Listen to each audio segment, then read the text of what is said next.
Hello, Gachapari. कैसे हो आप सब? I'm again back in front of you all making another video of communication skills unit 4.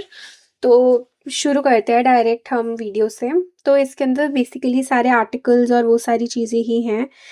तो हम शुरू करते हैं आर्टिकल्स की उससे रिस्पेक्ट से।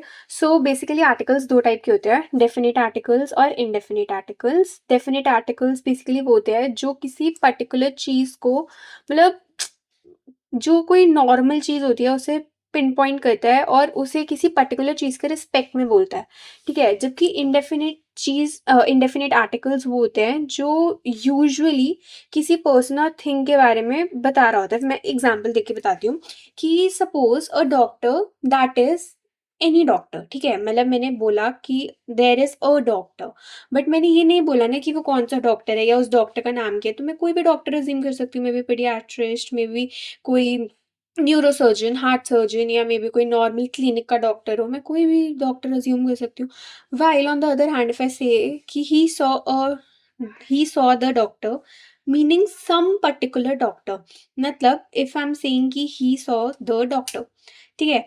तो अब मुझे ये पता है कि अगर वो इंसान लेट सपोज पीतमपुरा में रहता है, ठीक है, तो वो इंसान ने पीतमपुरा में एक डॉक्टर को देखा। I am interpreting this thing by saying this sentence. तो पीतमपुरा में जितने डॉक्टर्स हैं उनमें से कोई एक होगा। मतलब आई कैन शॉर्ट लिस्ट में, मतलब कुछ पर्टिकुलर डॉक्टर्स मेरे दिमाग में आ सकते हैं।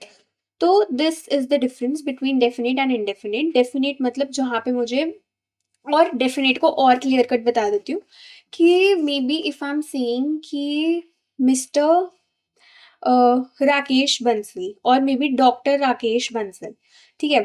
तो मैंने पूरा नाम ही बता दिया। मैंने सिर्फ ये नहीं बोला डॉक्टर राकेश, राकेश में भी राकेश गुप्ता, में भी राकेश अग्रवाल, में भी राकेश जैन, बट मैंने पूरा बोल दिया डॉक्टर राकेश बंसल, ठीक है। तो इससे मुझे पता चल गया कि हाँ this is the exact doctor जिसके बारे में मैं बात कर रही हूँ। वही अगर मैंने बोला अ डॉक्टर तो मुझे नहीं पता। तो जब मुझे कंफर्मेशन नहीं है कि मैं किस चीज़ के बारे में या किस रिस्पेक्ट में या किसी एक पर्टिकुलर चीज़ के बारे में बात नहीं कर रही, तब आई यूज़ ए या एन। और जब मैं किसी पर्टिकुलर चीज़ के बारे में नाम बता के कर रही हूँ यूज़ कि हाँ इसके अलावा वो कोई और हो ही नहीं सकता टाइप्स, तो मैं द यूज़ करती हूँ। मतलब the Taj Mahal, the India gate, the America, the India, ऐसे सब, ठीक है। या फिर अब अगर मैं ए यूज़ कर रही हूँ, एन यूज़ कर रही हूँ, तो वहाँ पे it can be multiple things, ठीक है। हम बचपन से वैसे ये चीज़ें पढ़ते हुए आ रहे हैं तो इतना मुझे डिटेल में करवाना तो नहीं चाहिए, बट ठीक है। तो ए के लिए एग्जाम्पल्स यहाँ हो गए a cat, a bird, a child, a doctor. An के लिए मतलब जहाँ पे भी अ, वो सिनोनिम्स एंड टोनिम्स की वो चीज़ आ जाती है। सिनोनिम्स एंड टोनिम्स कह रही हूँ, sorry, vowels, a and the. Synonyms and antonyms नहीं, वॉवल्स। जहाँ पे भी ए एंड द या उनकी साउंड आती है वहाँ पे हम एन यूज़ करते हैं, बाकी हर जगह हम ए यूज़ करते हैं, ठीक है। एंड द तो मैंने स्पेसिफिकली बता ही दिया कि हाँ किस कंडीशन में द यूज़ होता है, ठीक है। उसके बाद के बहुत सारे एग्जाम्पल्स दिए हुए हैं कि a university, a union, a European, ठीक है। उसके बाद यहाँ पे हम यूजेस ऑफ डेफिनेट आर्टिकल्स मतलब द वाला, कि the book which you want is out of print, which book, the one you want, ठीक है। यहाँ पे मैंने स्पेसिफिकली बताया कि हाँ the one you want that book is out of print, ठीक है। उसके बाद हम ऐसे सारे एग्जाम्पल्स देख सकते हैं, ठीक है। तो सारे एग्जाम्पल्स यहाँ पे आ जाएंगे। उसके बाद हम करते हैं before some proper names and ये सब पता है, एक बार बस पढ़ लेना तुम्हें आराम से समझ में आ जाएगा यार। इसमें समझाने वाला तो कुछ है ही नहीं, हम बचपन से पढ़ते आ रहे हैं। मैं तुम्हें क्या समझाऊं कि कहाँ ए यूज़ होता है, कहाँ एन यूज़ होता है, कहाँ द यूज़ होता है। मैं तुम्हें बोलूँगी कि अ मॉन्यूमेंट, भाई तुम्हें पता है ना कि अ मॉन्यूमेंट हो ही नहीं सकता। या अगर मैं तुम्हें बोल रही हूँ अ इंडिया, भाई तुम्हें खुद समझ में आ रहा है ना कि हाँ भाई अ इंडिया नहीं हो सकता। It's illogical. द इंडिया ही होता है because India is one and only. तो उसको तुम अ एंड नहीं बोल सकते, ठीक है। तो तुम ये चीज़ एक बार बस पढ़ोगे तुम्हें उतने में समझ में आ जाएगा। इट्स कोई हार्ड एंड फास्ट रूल नहीं है। डेफिनेट इनडेफिनेट था जो मैंने तुम्हें बता दिया, ठीक है। कहाँ पे किसी पर्टिकुलर प्लेस का अगर यूज़ होता है, कोई पर्टिकुलर नाम यूज़ होता है, कोई पर्टिकुलर एनिमल यूज़ होता है, वहाँ द आ जाता है, बाकी जगहों पे आ जाता है। अब ए या एन आ जाता है, ए या एन। अब कहाँ पे ए होगा, कहाँ पे एन होगा, वो भी मैं तुम्हें बता चुकी हूँ। बेसिकली तब आता है जब तुम्हें यू नो किसी वॉवल की साउंड नहीं आ रही होती, एन आ जाता है जब वॉवल की साउंड आ जाती है, दैट्स द ओनली डिफरेंस। उसके बाद आ जाते हैं tenses. Tenses is basically present tense, past tense and future tense. Present tense मतलब जो भी चल रहा है, पास्ट टेंस जो मतलब निकल गया, और फ्यूचर टेंस जो आने वाला है। ये भी मैं क्यों पढ़ा रही हूँ तुम सबको ये सब भी आता ही है, इट्स नॉट समथिंग न्यू। तो प्रेजेंट टेंस भी 3 टाइप के होते हैं, पास्ट टेंस भी 3 टाइप के होते हैं, और फ्यूचर टेंस भी 3 टाइप के होते हैं। Present perfect, present continuous, perfect present, past continuous, perfect past, perfect future, future continuous, ऐसे करके सारे 3-3 टाइप होते हैं हर उसके। ठीक है। Present past future, present past future, present past future forms of tenses यहाँ पे तुमने पढ़ लिए। ठीक है। ये 9 टाइप के टेंसेस होते हैं। उसके बाद प्रेजेंट परफेक्ट टेंस के अंदर has taken, I have purchase, they have, मतलब वही आ जाता है, हर जगह हैव या हैज़ यूज़ करते हैं प्रेजेंट परफेक्ट में। ठीक है। उसके सारे एग्जाम्पल्स तुम्हें यहाँ दिए, रूल्स ऑफ ऑल्टरनेटिव सेंटेंसेस।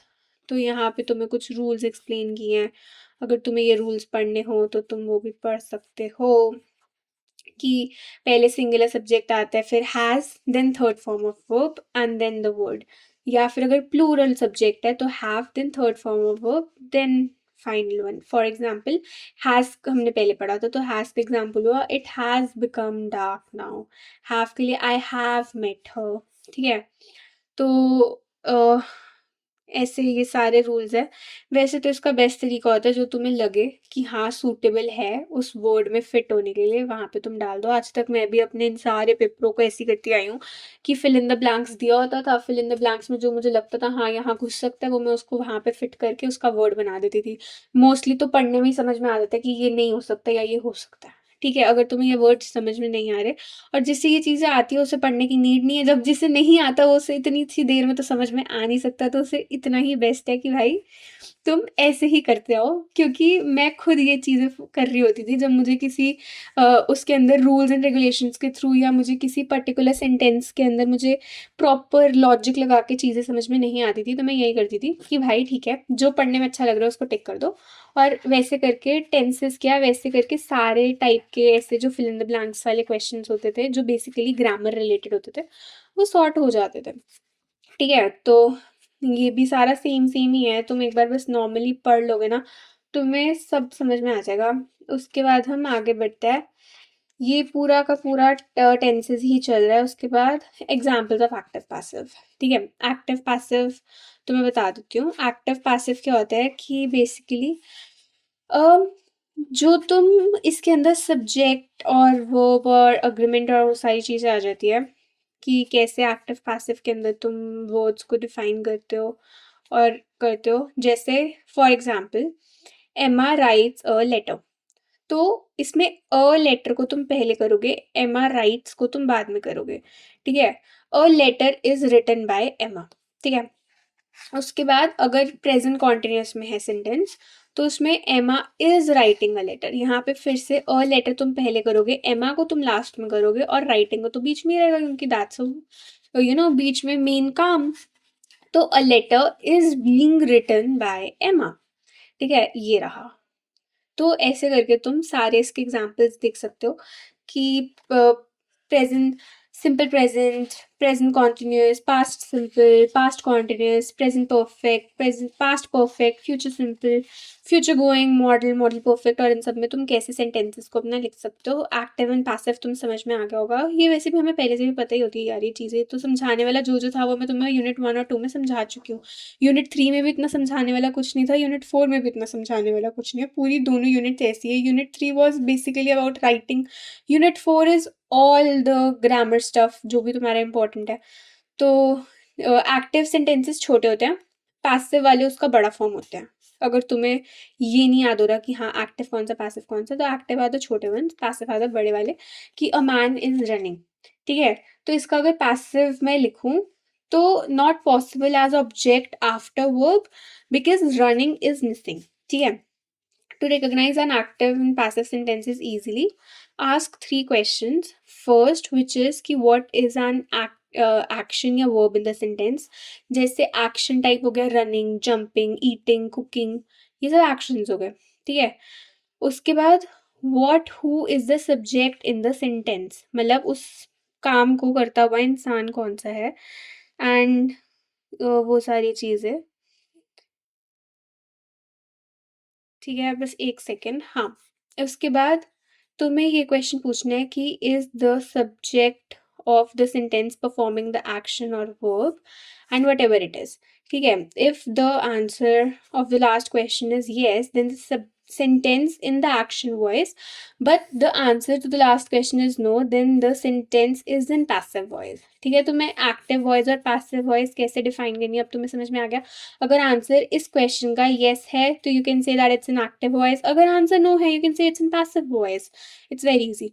उसके बाद when use passive voice, when use active voice, वो भी तुम्हें सबको पता ही है सारी चीज़ें. ये कुछ कुछ एग्जाम्पल्स है एक्टिव पैसिव के. सारे एग्जाम्पल्स चलते हुए आ रहे हैं.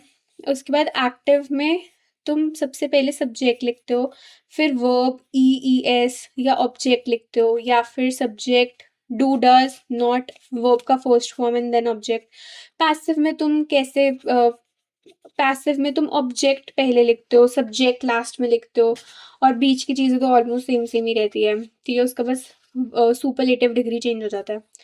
उसके बाद active voice and passive voice, ये फिर से पूरा डिटेल में एग्जाम्पल्स, तुम ये कुछ एग्जाम्पल्स पढ़ लेना, तुम्हें चीज़ें समझ में आ जाएंगी. कि he reads a novel is read by him. He does not cook food या food is not cooked by him. Does he purchase the books, are books purchased by him. They grow plants, plants are grown by them. She teaches me, I am taught by her. ठीक है. ये कुछ examples and then all those things. तुम्हें इसको बस एक बार पढ़ना है, गो थ्रू करना है, एंड देन ये रही प्रैक्टिस एक्सरसाइज. तुम इस प्रैक्टिस एक्सरसाइज को कर सकते हो. उसके बाद direct indirect speech. Direct speech मतलब कि उसने डायरेक्टली फर्स्ट पर्सन ने सेकंड पर्सन को कुछ बोला. ठीक है.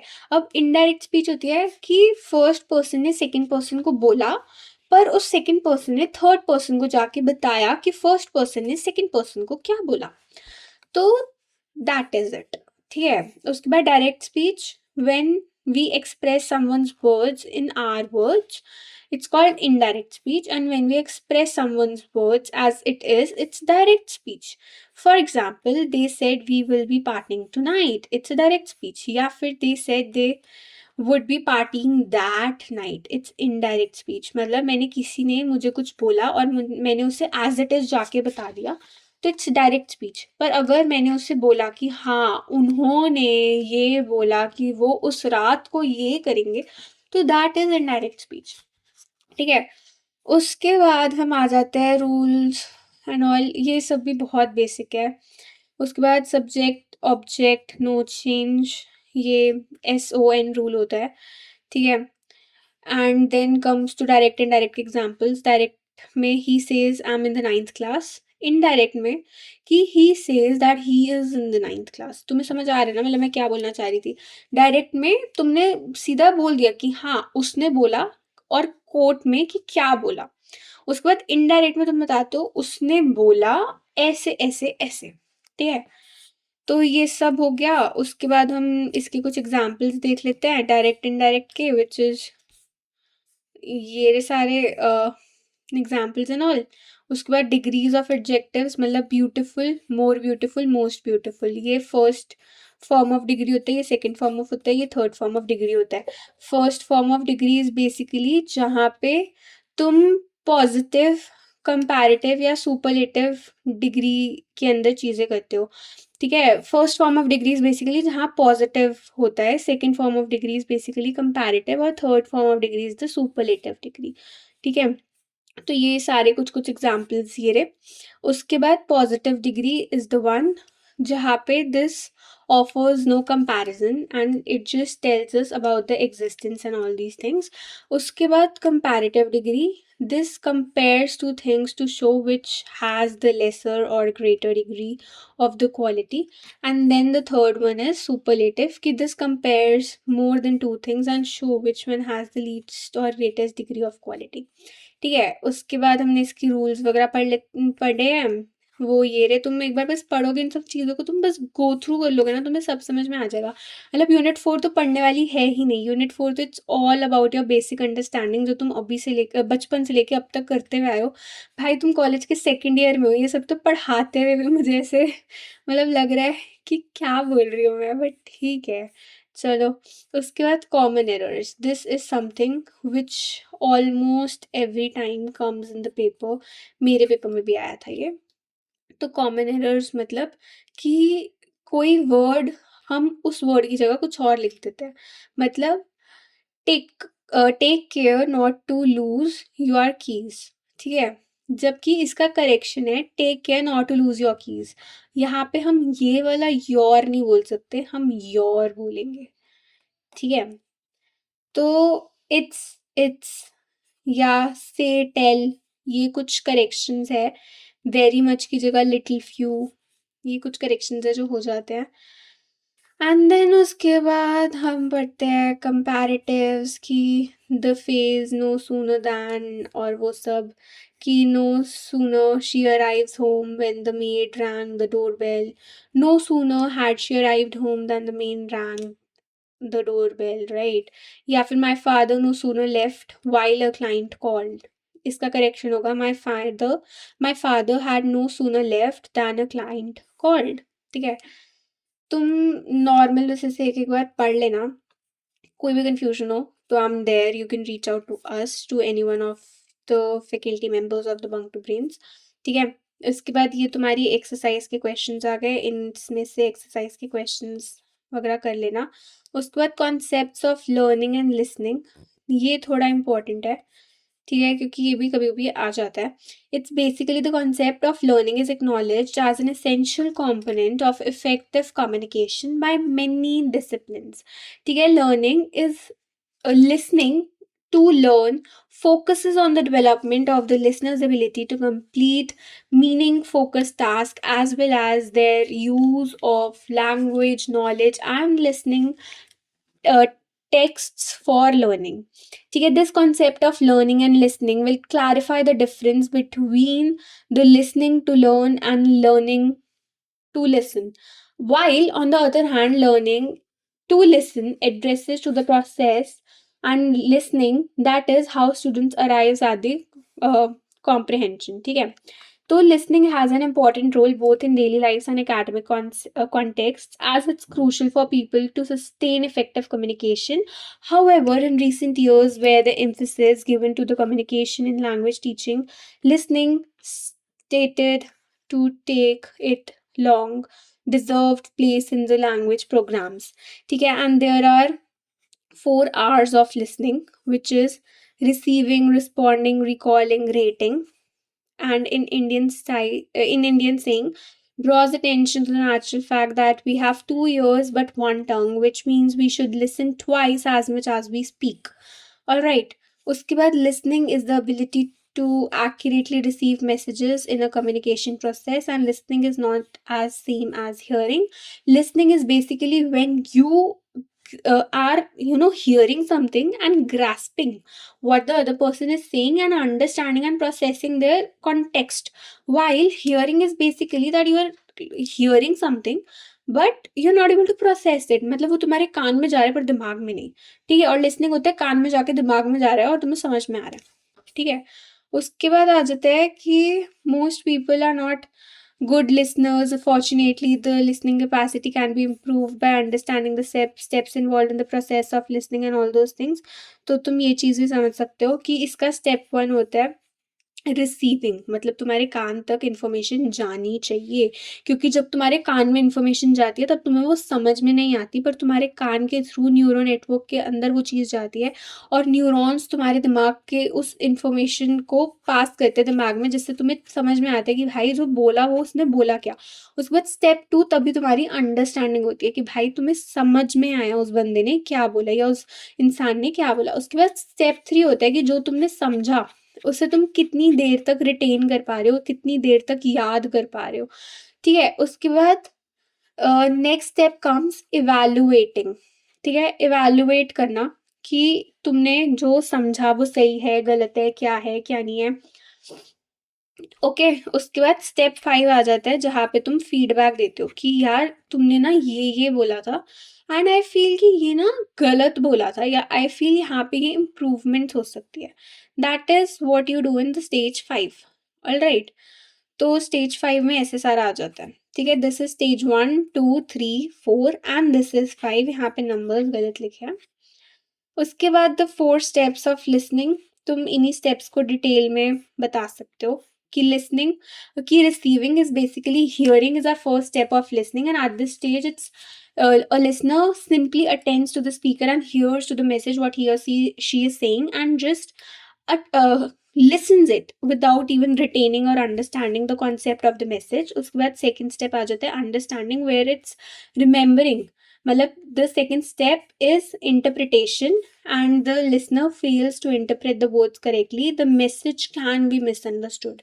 So the message needs to be understood in a way the person who's saying is saying, and you need to hear correctly and carefully कि भाई जो वो इंसान बोल रहा है तुम वही सुन रहे हो, तुम कुछ मिस इंटरप्रेट नहीं कर रहे या तुम कुछ गलत नहीं सुन रहे, क्योंकि अगर तुम कुछ गलत सुनोगे तो तुम उसे पक्का गलत समझोगे, है ना? तो it's very important for you to be a good listener than to be a good speaker, right? Because तुम्हारे जैसे ऊपर भी हमने बताया 2 कान हैं और 1 मुंह है, तो you have to listen more, you have to listen twice as much as you are speaking, ठीक है? A listener may not fail to note or may misinterpret the speaker's body language. उसके बाद the third step comes as the evaluating कि in this step we decide what to do, which information, मतलब the received information, whether it's right or not and whatever it is.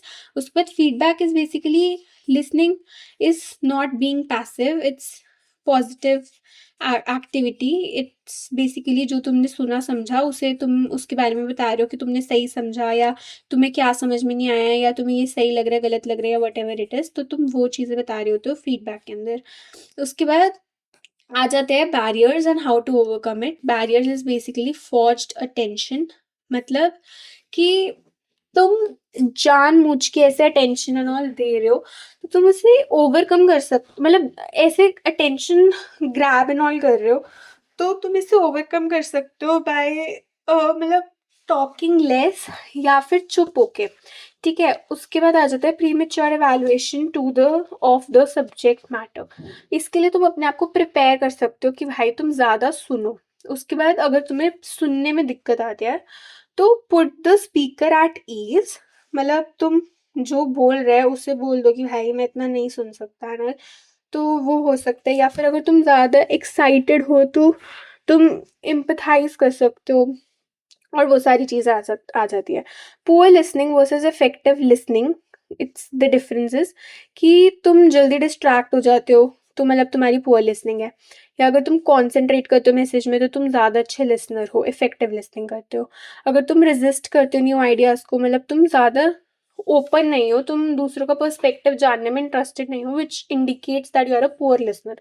उसके बाद तुम listen for ideas, you listen for ideas, मतलब तुम्हारा दिमाग हमेशा खुला रहता है नए आइडियाज़ के लिए। क्या पता तुमने कुछ और सोचा पर किसी ने तुम्हें कोई आइडिया दिया, सजेस्ट करा और तुम्हें वो चीज़ ज़्यादा अच्छी लगी तो तुमने उसको यूज़ करा, उसे उस आइडिया को इम्प्लीमेंट करा।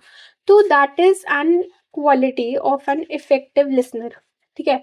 उसके बाद pays too much attention to the message and delivery, ये it's a poor listening. But in effective listening, you pay attention to appearance, body language, tone, style of the speaker and everything. उसके बाद barriers to listening, it's basically noise. तुम खुद सोचो यार, ये तो basic ही है. अगर तुम कुछ चीज़ सुन रहे हो, ठीक है, सपोज तुम फोन पे बात कर रहे हो और पीछे से बैकग्राउंड नॉइस है, तो डिस्टर्बेंस आ जाएगी. ठीक है. अब अगर तुम किसी से बात कर रहे हो और बात करते करते कोई तुम्हें डिस्ट्रैक्ट कर रहा है, तो that is a barrier to listening. अगर तुम किसी से बात कर रहे हो और बात करते करते गाने सुन रहे हो, that is a disturbance, that is a barrier. तो इसमें सबसे पहला वही है, noise. May be internal, external, doesn't depend on कि क्या है क्या नहीं. It is a distraction. ठीक है. तो वो चीज़ यहाँ पे आ गई, बैरियर्स टू लिसनिंग. उसके बाद तुम्हारा सेकंड एग्जाम्पल आ जाता है. यार इसमें और दिए क्यों नहीं हुए, बट चलो ठीक है, मैंने तुम्हें बता दिया ना, तुम्हें समझ में तो आ गया. उसके बाद suggestions for excellent listening skills is that unless you maintain silence you cannot hear what the other person is saying and all. Basic, मतलब बेसिक जो बचपन से अब तक तुम सुनते आए हो वही सारा ज्ञान है, वही सब चीज़ें हैं. कुछ हार्ड एंड फास्ट रूल नहीं है. ठीक है. उसके बाद लर्निंग होती है for the betterment of, for inner satisfaction or for the betterment of individual, for the growth, for new opportunities because of learning, for self confidence because it does boost your confidence, interpersonal learning, in person learning, better understanding, clarification, fear reduction के लिए, और इन सब चीज़ों के लिए तुम learning use करते हो. ठीक है. की टेकअवेज तुम यहाँ से पढ़ लेना कि according to the experts one must have both skills if one wants to achieve success in his career. Learning and listening both are important because without being a good learner, without being a good listener, a person can't be a good learner, and to become a good learner a person does needs to become a good listener. So good learning network helps you learn something new every day, and a curious mind and personal interest matters a lot in learning. This way you can get more and more out of anything, and learning helps you in interpersonal growth and evaluation of different matters. उसके बाद ये रहे questions, जो तुम questions को पढ़ सकते हो. And with this we come to the end of our unit 4. With this we comes to the end of our communication skills का सिलेबस. इतना ही था हमारा सिलेबस. अगली बार जब तुम्हारा कोई सब्जेक्ट होगा तब उसके हम और अच्छे से कर सकते हैं. बट कम्युनिकेशन स्किल्स में जितना मैंने तुम्हें अब तक जो भी बताया है वही सब पढ़ना इंपॉर्टेंट है. और जो जो मैं तुम्हें बता रही होती हूँ तुम वो सब करते रहोगे ना, तो it's more than sufficient. Because communication skills में पेपर ज़्यादा मुश्किल नहीं आता. It's all according to your basic understanding, it's all according to the basic जो भी तुमने अभी तक अपना दिमाग लगाया एंड ऑल दोज थिंग्स. तो अगर तुम उतना उतना भी कर लोगे ना जितना अभी तक तुमने बचपन से अब तक दिमाग अपना लगाया है, तो you are good to go भाई, क्योंकि तुम्हें इससे ज़्यादा कम्युनिकेशन स्किल्स में कुछ नहीं करना होता. That's it from my side. तो best of luck guys for your exams, and don't forget to like, share and subscribe our channel Bunk Two Brains. Bye bye.